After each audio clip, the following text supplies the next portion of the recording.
young lady knocked on our door, and that doesn't happen in our neighborhood. Yeah. And we now are educated enough that she might be human trafficked. She wasn't just some person. Right. I have you. You have me. Let's be grateful. Let's move forward. Truth will set you free, but it's going to make you mad as plain. Oh, yes.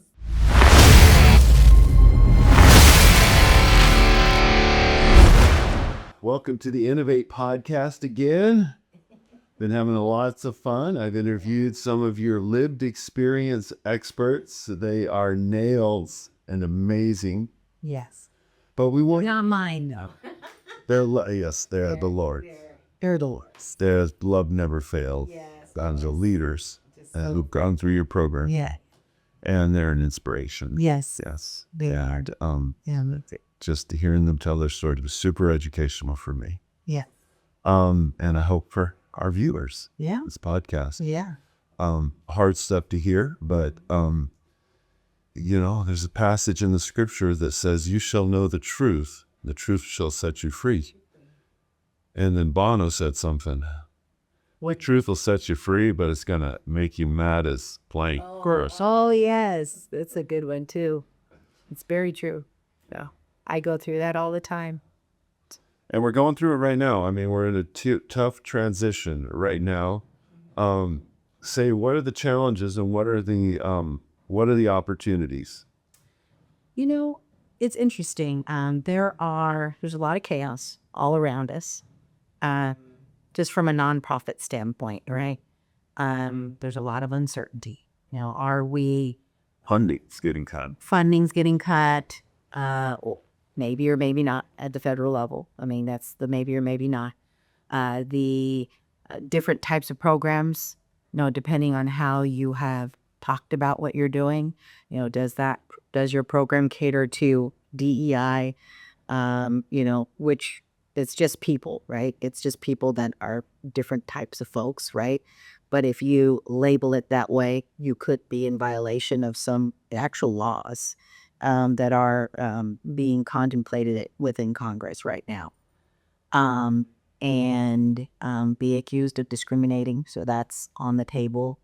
There are, obviously we know that there's a lot going on with immigration.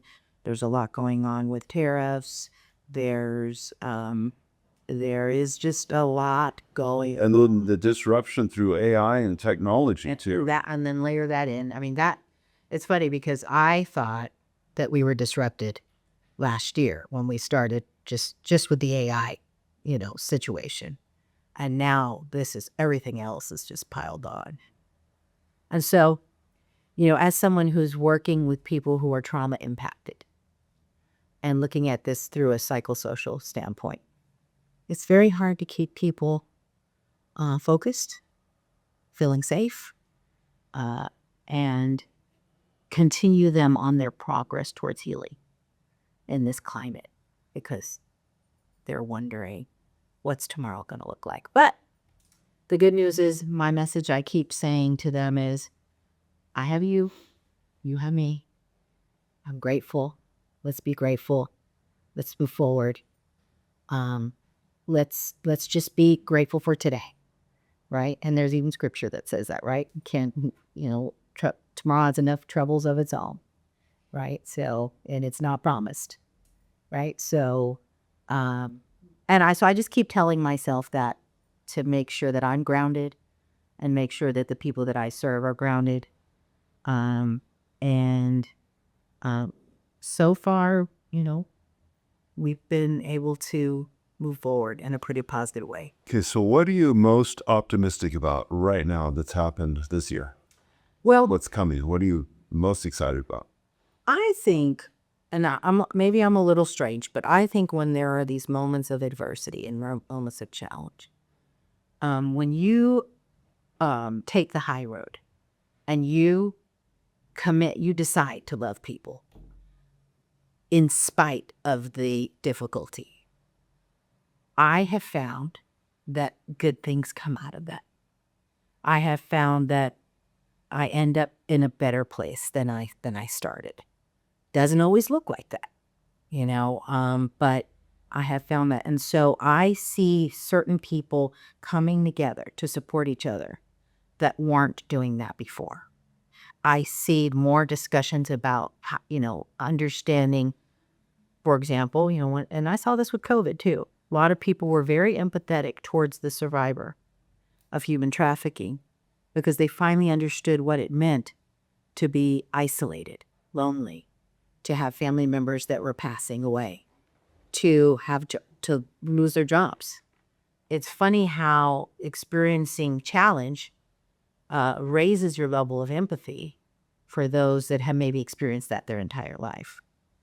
And so I think that is my silver lining in all of this, is that perhaps this is causing everyone to take a second look that, anything could happen to me too.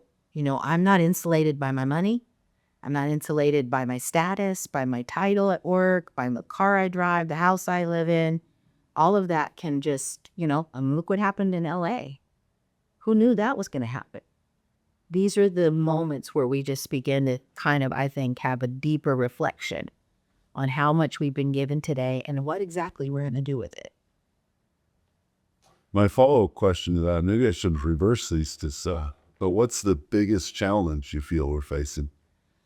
Well, I think it's the inclination for division. I think, it's the opposite, right? So in order to create unity, you have to be willing to operate with some level of grace and move past your differences. And again, take the high road and try to work together to achieve maybe a common goal that you might have. The opposite of that is taking your positions, holding to those, and kind of deciding, I'm not friends with that person. I have a couple of friends that I'm very, very close with. One of them is on the far, far left, and the other one's on the far, far right. And guess what? We still go out for breakfast and dinner and hang out. I think It's amazing what to do there. I think the market's hungry for that. Yeah. The division is so bad. I like what you said. I mean, in the sense that, I was most optimistic because there's such an opportunity for change. Everything's shifted. Yeah. Now it's painful because Love Never Fails is going through a real challenging time. All my close friends in the nonprofit space are going through really difficult challenges with the funding, Kathy, and but all of them are struggling, and I know they're the ones doing really, really good work. Yeah. So, but we've got to, you talk about the need, the propensity for division. If we can become like a team, I've been on some very good teams. The best teams I've been on fight a lot. Yeah. And our practices would be brutal. We would fight and go at it. Oh, you mean on the court? On the court? Oh, yeah. Oh, and we fight all of them. I mean, the guys, you fight, and you're competitive. Yeah. But your bonds are stronger because of that, not weaker. And what fighting makes you stronger. The practices are harder than the games. And then you go out there, and that's why you're so good. Yeah. So it's finding, but on the other hand, if you can get the other team during the game, you get the other team fighting, it's over. They're fighting among themselves. They're talking trash to you, that's one thing. Get them to start talk trash to one another. Each other, yeah. If we can find that in America, where we have this, we're intense, we're competitive, we have our strong opinions, but if we can learn how to flip the switch and go that we're competing internally like a team, but we believe in each other, I think we could make America the nation it was destined to be, a light on the hill that inspires the whole world. Yeah. But, have to walk it out. Yeah. I mean, there are certainly some areas where we're going to agree to disagree, right? I mean, there's as you know, I've been involved in some legislation, and some of it is just way too far out there. Like, I'm never going to line up with that. But what I can do is, and I've done it, is sit down with the people that are doing something that is, like trying to decriminalize sex buying, right? That's just too far out for me because of all that I know about how detrimental and how violent sex buying is. There's a lot of people that, I've met with that believe in decriminalization laws. And I've asked them, what's your perspective? Why do you feel that way? What do you think it will do for these groups of people? What about these groups of people? And as long as we can sit down and have a conversation that is reasonable and respectful, we can learn from each other. And so I did learn quite a bit in having some of these discussions with a few senators about this that happen to believe in decriminalization. I don't agree with them on most points, but at least I know why they think that way. And at least they know why I think the way that I do. I think those kinds of exchanges aren't happening as frequently right now. We need them. I mean, to succeed, you need a network. We all know that's taught in business. You need a support network of people who believe in you, who are going to help you forward. I think we don't also understand that you need a challenge network with people that are going to challenge you. Well, yeah, and I was just yes, folks. Yeah, otherwise you're going to have blind spots. We all have blind spots, and the point of a blind spot is you can't see it and you don't even know where it's at. Yeah. So you have to have relationships. And if we could figure that out, I mean, the thing is that it's gotten so divided that I think that's the only place it can go, is that now people are hungry. I mean, like you, we have very diverse friends. And you talk about, some people won't talk to people they don't agree with. I'm like, how do you think? Because I disagree with myself on most things. Right? I'm always learning. I look back at some of the stupid opinions I had, not that, when I was younger. I'm on a journey. Yeah.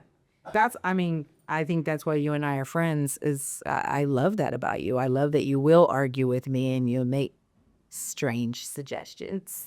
And then I'll go, Ted, what are you thinking? No, this won't work. And we go back and forth and we still care about each other after we're done. That to me is, that the picture of iron sharpening iron. And we need more of that. Every single person that's in my life, those that I'm super close to, that I'm super aligned with in terms of values and thoughts, and those that I'm not and still close to, they challenge me to be my authentic self, to show up who I am and still love me, and then even go deeper and love others, even though we're different. And that, I think, is an important place to land, right now. Yeah. So I want to wrap this with a call to action, but when I first met you, my friend Ben Patterson was involved in the film. He was producer, I think, with Justin, the call and response. Response, yeah. Okay, so and at the time I read a book about it. That was years back, and it opened up my eyes. And as someone who's wanting to change the world, a passionate believer, and that's our calling, our destiny. It really hit me, and it's arguably the worst manifestation of, the bad stuff we do to each other, and that it's happening today. But it wasn't until I met you, because I'm involved in the prisons. I go there, I play basketball, and that's something I can do hands-on. Mm-hmm. And when I met you, I'm like, okay, I'm not the one to go down there and minister to girls on the blade. Mm-hmm. Right. I thought, okay, this is the one. Yeah. She's the mama bear. And I want to support her. And that was my goal. I think what I'm learning, we were on the phone late last night with my wife because a homeless woman, young lady, knocked on our door. And that doesn't happen in our neighborhood. Yeah. And we now are educated enough that she might be human trafficked. She wasn't just some person. Right. And so we called you. Yeah. And there's other instances, but I'm saying I didn't think I saw that this would start becoming so hands-on. Right. And then interviewing the survivor leaders, yes. You had coached me to do a trigger warning ahead of time. Yeah. After I heard after I heard Alicia's story, right. I didn't need to, oh man, let's say I was being triggered this top hard. Yeah. So and as someone who was passionate about this issue, wanting to see it eliminated, and now wanting to get behind because of the amazing work you're doing, what's the call to action? What's the opportunity? What's the call to action of the opportunity for your community? What do you need? Yeah. I think I just say it for nonprofits in general, I really want to challenge everyone to continue to give, continue to support, even though the market is chaotic and fluctuating. And I hope that you would do that because you know that as the market is fluctuating and becoming challenged, more and more people are going to be hurting and vulnerable. Obviously, I don't want people to make their own families unstable, but I think this is a time to give till it hurts. Like really, bear down, really make sure that those We've been need help. missionaries our Yeah. whole life. So Yeah. we've always struggled. We've never been in a place of comfort. We have, Sandra was deeply touched by a woman in Portugal who was then ministering in North Africa, and doing great work, running an orphanage there, helping girls.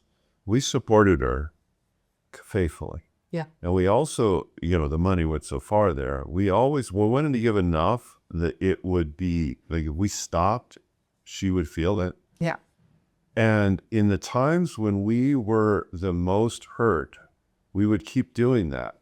But I'm saying like, oh, we're so righteous. It wasn't that. It was that gave us such perspective. When we looked at that, we go, oh, we're hurting. We're not really hurting.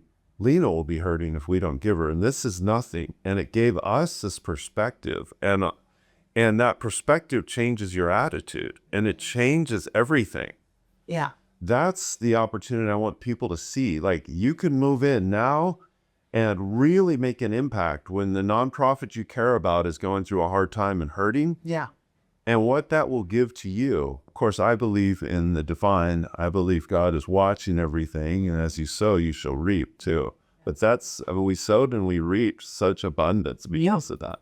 Well, and I've experienced it in my own life, when I left my, tech job and I was making a lot of money and my salary was cut into 1/5 of what I was making. And I actually paid my own salary for my first year at LNF using my stocks. I'd cash my stocks out. And I thought, you're great. I literally felt like I was insane doing that. And I remember the day when the interest rates had some fluctuation, and one of my financial advisors said, you need to refinance your home and move it to a 15-year loan instead of 30-year. Refinance it at this lower rate, and I did. I followed, the instruction. My mortgage increased by like $200 a month, and it went down. It went down from a 30-year to a 15-year loan at a very low rate. And so, we'll have a home paid off in half the time. But it's these things, you think that the money's going to come in this way, and it comes in that way. You give up your salary, but you get it back in this other, way that you couldn't even dream of. And so I just, like you, I trust in God to kind of make a way out of no way. And I just want to challenge everybody to agree with that, to believe in that, because this is not a time to back off. I'm not backing off. I've decided, my husband probably get upset with me for saying this, but if we have to live in a tent to make sure that, everybody at least gets a tent, then I'd be satisfied with that, because we need to make sure that people know that they're just that valuable and they're just that important. Obviously, I wouldn't wish that for us, but the point is, are you willing? Are you willing to clear out your closet? Are you willing to let your shoes go? Are you willing to let your fancy purse and windy cars and all your And what you get out of that is freedom. Yeah. What you get out of that is you suddenly realize they're just stuff, and you're living your best life. You're so fulfilled, and the meaning and the impact and the incredible community you have around you. And then the least of these who are just victimized, and now they become powerful leaders. Yeah. It's worth. You can't put a price into that. So we have a gala coming up. Yep. They can still register if it's before April 12th. Well, it's sold out. Our gala is sold out, Our gala. but you can still make donations. You can still make donations. Congratulations on selling out the gala. Wow. Oh, reach out to me. So I have 2 tickets. So, there you go. I'm going to auction those off. Yeah, I just got news of that today. Wonderful. And there you go. Wonderful. There you go. Great. Praise God. So you can't make it to the gala, but you can still donate. Yes. You can still be part of the community. And thank you for joining me. And thank you for the amazing work you do. Thank you. Keep it up. Thanks for being on our board. Appreciate it. Oh, it's my privilege. I talked you into. Yeah, no, you did. All right. God bless you. Bye-bye. And thank you for listening.